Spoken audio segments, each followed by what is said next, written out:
everyone, welcome back to my channel. My name is Charmaine, and for today's video I thought we would recreate one of my looks from like 3 years ago. I did this when I was on exchange in Japan in 2017, I think. Back then I was actually good at makeup. And I thought we would try to recreate it today and maybe improve on it a little using like techniques that I would use today. I don't remember like the exact techniques that I used to create this look, but we're just gonna try to recreate that. I called this look the fire and ice look because like I had warm eyeshadow and cool eyeshadow on my eyes, and it was like a nice creative little contrast thing. Oranges and blues, I guess. It's like one of the color combinations that I find most fun to do. So I've done it a couple of times in various different time periods throughout my time doing makeup. So, you know, I'm just priming my face right now. This is actually, I'm gonna lift it up in a moment. It's like this moussey air whipped formula that really just feels really lightweight on your skin, and it helps with brightening, as you can tell. My skin is so much brighter already. This is the product that I was using. This is the SUGAO Air Fit CC Cream. It's a Japanese product that is something that I really like to use as like a primer step sometimes. And then I'm gonna go into like some foundation. I'm gonna use my COLOURPOP foundation stick just because it's like an easy thing to grab and swipe all over my face. I'm using my Real Techniques buffing brush to just buff everything in. This recreating my old makeup look idea was suggested to me by my boyfriend, which I feel like it's a great idea. People have definitely done it on the internet and stuff, and it's exciting for a reason. Like, you get the opportunity to sort of discuss what you could have done differently and what you would do now. It's like a whole exploration of like, I guess, growth in a sense, like personal growth or artistic growth or like growth in general, and it's like a walk down memory lane at the same time. I was actually on the phone with one of my friends that I met on exchange there last night, and reconnecting with him again after like 2 years ish of not talking. It gave me lots of nostalgia, and I kind of wanted to go back to the photos that I posted during that time to see what I was like before. Before I tell you more, I'm gonna go with my e.l.f. Cosmetics 16-hour Camo concealer to, I guess, brighten my face. I don't really need more coverage. My skin has been doing quite well recently, touch wood.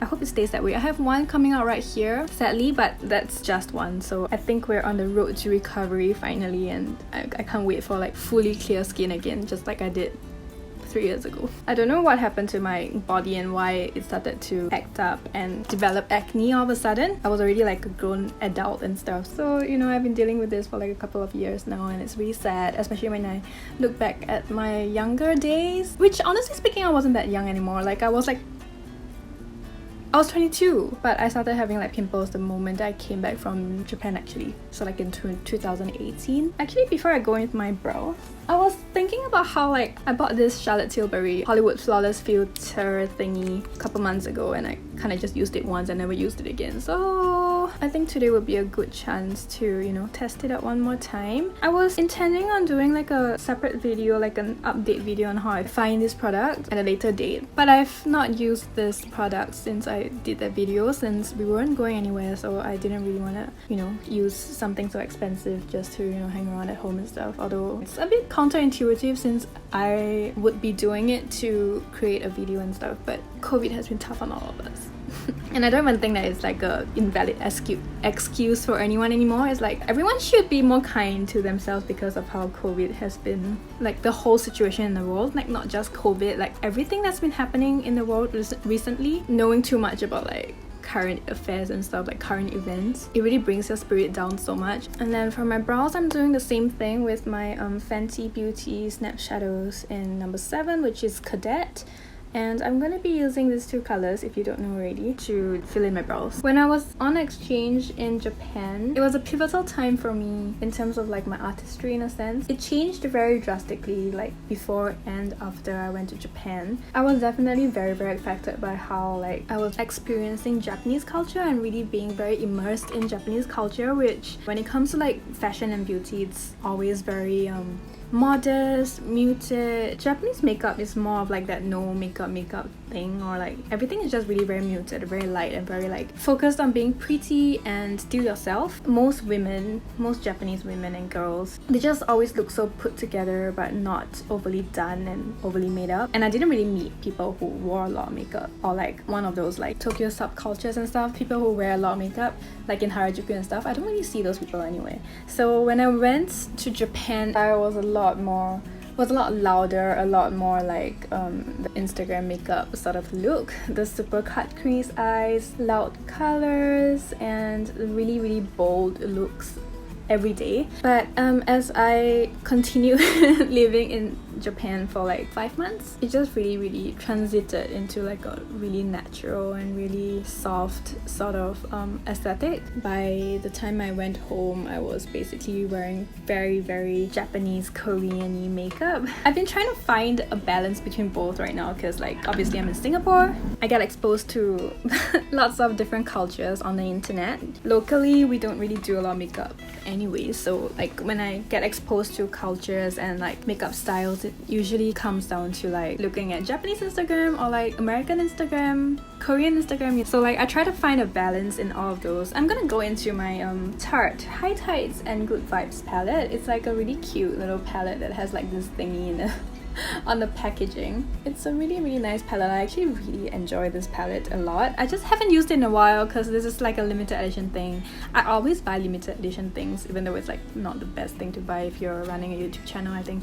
But it was very pretty, so I got it for my birthday like last year. To start off, I'm gonna go into this shade over here, which is Beach Therapy. Whenever I start my makeup look, I usually tend to go in with one of these kind of colors so that I can set the stage for like the rest of the colors I'm gonna put down later. This makeup look that I am recreating today, when I did it for the first time, it was like one of my last makeup looks that was this, I guess, creative in a sense, like color wise, which is why I think you can see that even though it's like supposed to be quite colorful, it actually veers more towards just like a subtle makeup look that is more focused on making myself look a little cuter and prettier. I was gonna go out with that look as well, so apparently if you wear something too out of the box into public in Japan, you get stared at a lot, so I didn't want that to happen, so I didn't try to make it super like bold and obvious. I guess for today I'm gonna try to make it a little bit bolder than what I did before. I'm gonna go into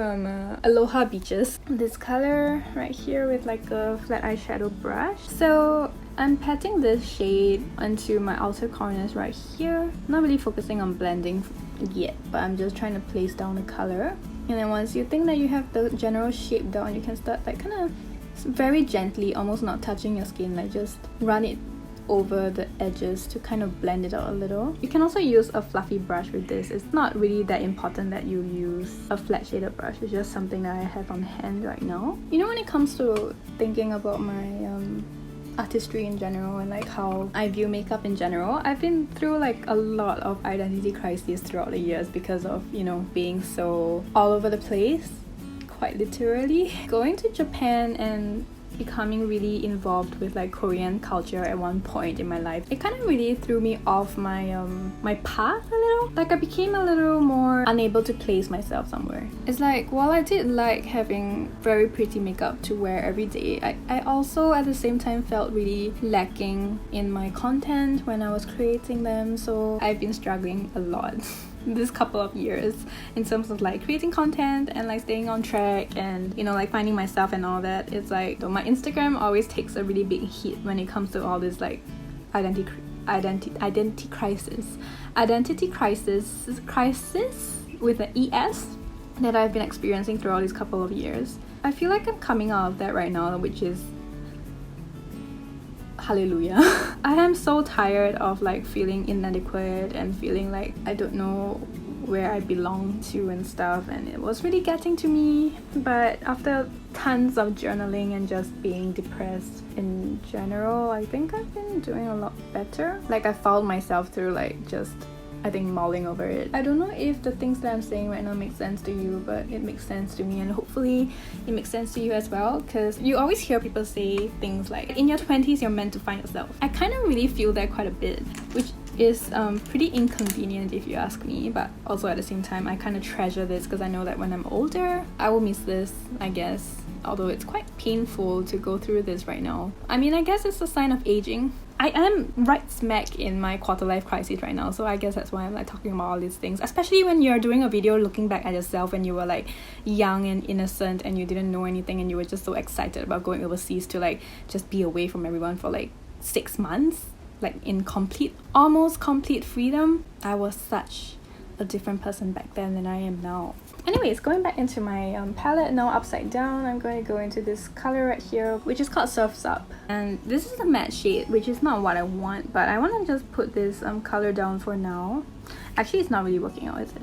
It's not working out. I'm gonna go into my full spectrum palette. I'm going into this shade over here, which is like a nice periwinkle shade. I have a feeling I used this exact blue when I was there, because I think I brought this palette with me to Japan. I'm just gonna use this as a base first. I'm gonna go in with my fingers as well. I want to bring it a little higher than I did previously, because I think like that day I kind of brought it up to like maybe when I open my eyes you see this crease over here. Like it was barely peeking out of that crease, so I'm gonna try to blend this up even higher so that we can see more of that blue when I open my eyes.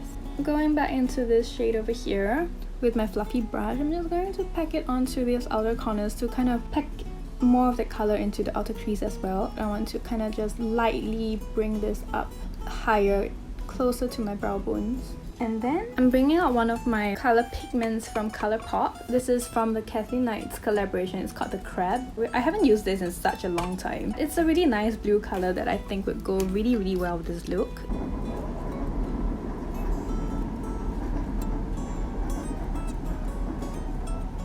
Yeah, that's the blue. That's the kind of blue I want. You can actually wet a brush and use that to apply a more foiled-like shade of blue over your lids and maybe convert it into like a cut creasy sort of look if that's what you prefer. But for myself, I don't really like the cut creasy look, even though I know that it can be quite nice. I just don't really like it. So I'm just gonna just blend out this shadow so that it doesn't look too harsh. And all the shimmers are like quite evenly distributed throughout my shadows. And now all you have to do is to like try to blend and meld everything together as much as possible. After you're done with this and you're happy with how it's like blending, it looks a little patchy because of the light actually. I don't know how to like rectify this problem here, but it's not a problem in real life. Anyways, you can leave it like this if you want it to be a little lighter, but I want to give it a little bit more depth. So I'm going into this snap shadow from Fenty Beauty again, and I'm going to use maybe a mixture of these two shades, more of the black and some of the brown, with my flat shader brush, and I want to just kind of smoke out my lower lash line a little, because I really want that definition to my eyes. I think I like that look quite a bit.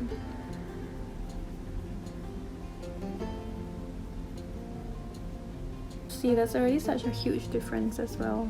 But you gotta be very careful because like if you do too much of this, you will tend to muddy up the colors, which is not what I want. So now that I have the definition, I'm gonna go back into the red shade and just try to add a little bit more in while blending out the color before. And with this shade, I'm also not shy with bringing it a little lower than I would usually do. Just adding a little bit more of that blue shade onto my lids to kind of refresh it a little.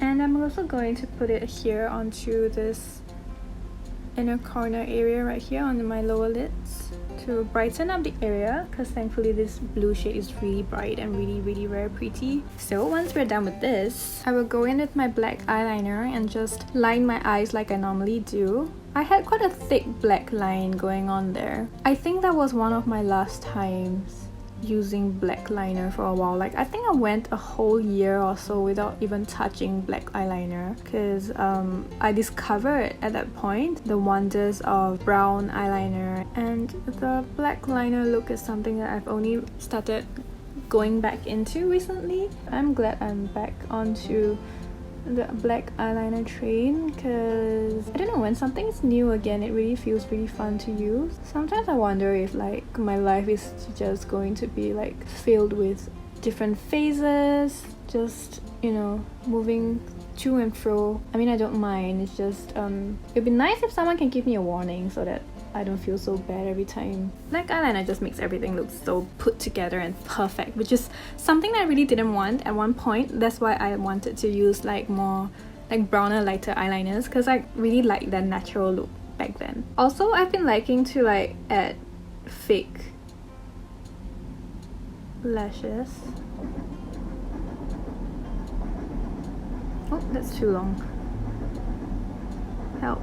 I do this on and off because it really does help frame my eyes and open them up a little bit, especially after you put on mascara, because right now it might look a little dumb. At this point I go in with mascara. I'm using my Fenty Beauty Full Frontal Mascara. If you watched my previous video, I was wearing this and when I was talking, the mascara just kind of smudged all over my face. So maybe it's not as smudge proof. I don't know if it's because like this mascara is not smudge proof, or it's because like I was trying to put on some false lashes for the look that I was wearing, which is that Taeyeon inspired look. But I figured that the false lashes look didn't really go very well with the whole Taeyeon vibe, so I kind of decided to not do it. And I think it might have been the glue that messed with my mascara, and therefore it ran down my face halfway through the video and I didn't notice, so I kind of did the whole video with like mascara smudges right underneath my eye. But in terms of like performance and stuff, this mascara is wonderful. I totally don't regret getting this mascara at all. So this is the eye with mascara, then this is the one without, and you can see that it really helps the look when you have like that false drawn on lashes. I'm gonna go do my mascara off camera for this eye, and I'm also going to go and put on some false lashes. I'll be using this Kiss number 11 lashes, and I'll be right back. Okay, I'm back. I am done with my eyes. Hold on. I really don't like having my hair all tied up like that, but it's like, it's practical, okay? It just looks really bad. Okay, this is how my hair is gonna be. It's been up in a bun all day, so it's kind of stuck in its shape right now.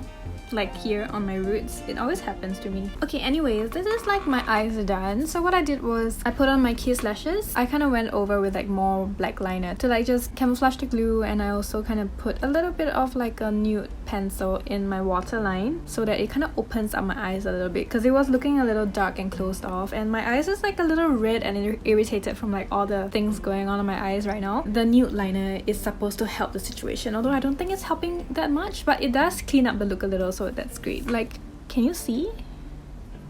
There's like a little bit of like a hint of like a nude pencil inside. And then, now that we're done with my eyes, I am actually going back to my concealer to just clean up a little bit, because I think it darkened a little after all that fallout and stuff. Camo concealer, just 2 dots, a little bit lower down on my cheeks, and maybe just brighten the areas again. PSA with this product, if you're using it too, or if you're thinking of using it, you gotta work very fast, or just do one section at a time, because it tends to set down really quickly, and when that happens, before you are able to blend it out in time, it just forms really weird patches on your skin and makes it look really bad, but it's not really supposed to be the case. So there's a little bit of like a learning curve with this one, because you can't just like dot it all over your face and then blend it in. It's gonna set before you get to blending it out. So you gotta have to work in sections if you want, or work quickly or work in sections in order to make it work well for you. Look at how bright my skin is right now. Once you get it on, it looks really flawless on your skin. I'm gonna powder my face because it's like a little shiny right now. I know I added the Charlotte Tilbury the Charlotte Tilbury Hollywood Flawless filter on my face, therefore I have like a little bit of shine going on, but I still want to take down like some of the shine in the middle of my face because it's looking a little textured.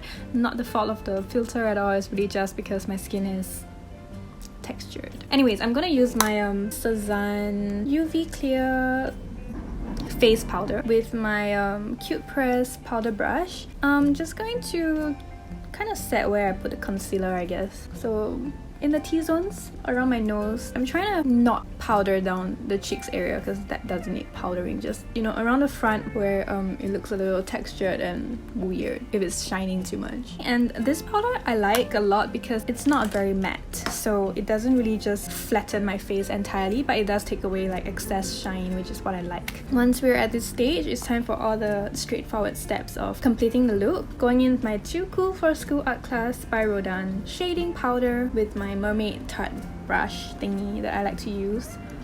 and just sort of semi-bronzing, semi-shading my face really fast. I do this in every single one of my looks because it really does make a difference. Like, look at this. This side and this side. It's already so much slimmer. It does frame the face really well and makes the whole makeup look a lot more put together as well, especially if you're doing this for like camera, for like, you know, photography, like if you're at an event, or like you're doing a makeup video. This is really good to do. But I think in real life, it's not like a necessary step, it's like an optional thing. If you see a difference, you see a difference. If you don't, I hate my table. If you don't see a difference, then you can definitely save time and skip this step. But I do feel like the additional like shading does make the face look a lot more coherent and tied in together. And I'm going to just also use the middle shade over here. I'm doing this really fast for some reason because I guess it doesn't matter. I don't think I did. Wait, hold on. I think back then I wasn't really contouring my nose as of yet because I don't know, I just haven't discovered the wonders of contouring my nose. I think it was only like a little bit later that I started contouring my nose almost every day to just make it look a lot more. I'm gonna go in with my favorite blush, which is still the ColourPop. Oh my god, which is still the ColourPop Kissin Front blush. I think back then I wasn't really doing the under my eyes sort of blush placement yet. I really like the way this blush placement makes the face look so much more youthful and fuller, and it's something that I really enjoy in my look. And I think it's also because of the nature of my face structure as well that this looks a lot nicer to me than, you know, having the western placement of like the stripe over here. Right now, in recent days, I like to kind of blush my nose as well. So it's basically like a blush strip all across my face, and I really like that look. I'm also going with some of my 3CE eyebrow mascara in the shade Gold Brown because my hair is really golden right now because I haven't dyed it in a while. And my hair in that photo was pure black. Well, it's not black because like I don't have black hair naturally. I have like a really light ashy brown color that people always thought I dyed, but it was like my natural hair color. And I've never dyed my hair at a point actually. I only dyed my hair after I came back from Japan. So virgin hair all the way till I was 22 actually, or 23. Close to my birthday when I was there, I went to a hairdresser in Japan because I wanted to get the experience of getting my hair done in Japan. And I was asking for my stylist there to dye my hair because I really wanted to try hair dye. But my stylist was like, your hair is so nice, you shouldn't ruin it with hair dye. And he kind of talked me into not dyeing my hair, so I never gotten my hair dyed in Japan. A couple months later, after I was back in Singapore, I was like, okay, it's time for a change and I really want to dye my hair. So I think it took me 2 visits to my stylist before he was ready to dye my hair. I don't really think that it's a flex or anything. It was actually really sad because like every time I go expecting myself to have a new hair color because I'm ready to try hair colors, I don't get to. It took me 3 tries to get my hair dyed by a stylist. I don't know what's going on with that, but thankfully hair dye didn't really ruin my hair. I think my stylist was really very worried about that, but he continued praising my hair since, so I assume that it still have been quite okay. I don't think my hair texture has changed that much since I dyed my hair as well. Anyways, I was highlighting my face with my Flexitarian highlighter from ColourPop, and I think with this we are left with our lips. I used like a really nice peachy shade back then and I don't remember what that lipstick was. I'm gonna go in with my Ink Airy Stick from Peri Para in the shade number 2, Pink Milk Tea. I've been using this a lot recently in all of my looks, but it's truly the go-to peachy pink color for me. I'm actually going to try a little something different today. I want to try lining my lips a little because I've been wanting to try this technique again. Every time I try this technique, I regret because I really don't like the look of obviously lined lips. I'm pretty sure there are ways to do it so that it doesn't look too overlined. And I feel like I want to embark on the quest of finding that method. My current working theory is if you line your lips over lipstick, it would be a little bit more slippery and therefore like there won't be too much color deposited onto the lip line. And looking into the viewfinder, I think we might have found something with this technique because I feel like I have a more defined lip line right now, but it doesn't look too overdone. Like it doesn't look lip lined, if you know what I mean. Like I just look very put together in a sense. Anyways, it's looking a little too orange for me right now, so I'm gonna go in with some of this pink why am I losing my voice? I'm gonna go into some of this Cute Press Lip and Cheek Gel in the shade 05 Bubblegum Pink. I have it memorized. I think with that we're at the end of today's look, which is a recreation of this look over here. This is the look before and this is the look after. I shall stop rambling and let you go right now. Thank you so much for watching all the way to the end of this video if you have, and if you like this video, please remember to give me a thumbs up and also consider subscribing to my channel down below. And if you didn't know already, I do have Instagram. My Instagram handle is CCW, and I do a lot of like makeup content there as well, so if you are interested you can go over there and check me out and hopefully give me a follow as well. And with that, thank you so much for watching all the way to the end once again, and I will see you in my next video. Thank you so much. Bye.